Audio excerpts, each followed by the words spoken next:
মানুষের মানে তো প্রত্যেকটা মানুষই তো স্বাধীন চেতা, তো প্রত্যেকেরই কিন্তু স্বাধীন মত প্রকাশের তো স্বাধীনতা আছে। কারো এক পক্ষের কথা শুনে দ্বন্দ্বে জড়ানো উচিত না।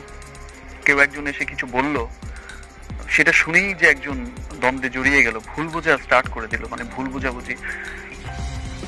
শাকিব খান অপু বিশ্বাসের সাথে বিয়ের পর ডিভোর্স হয়েছে, কিন্তু বুবলির সাথে বিয়ে বা ডিভোর্স নিয়ে কোনোটার বিষয়ই ক্লিয়ার করেননি।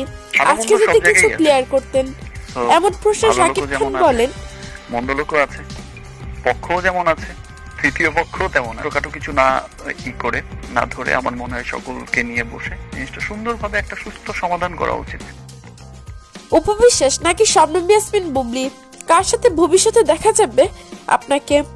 এমন প্রশ্নে শাকিব খান উত্তর দেন, ব্যক্তিগত বিষয়গুলো আমি আর ব্যক্তিগতই রাখতে চাই। ব্যক্তিগত জীবন নিয়ে এতটাই মানে খেচে পেটা স্টোরি হয়ে গেছে এর মধ্যে, তো ব্যক্তি লাইফটা আমি আর সামনে আনতে চাই না। সেটা যা হবে সেটা তো মানুষ সামনেই দেখতে পাবে। এতটাই আমাকে টানাপোড়েনের মধ্যে পার করতে হয়েছে, মানে এতটাই হচ্ছে প্রশ্নবিদ্ধ হতে হয়েছে, তো আমি সেই বিষয়টা সামনে আনতে চাই।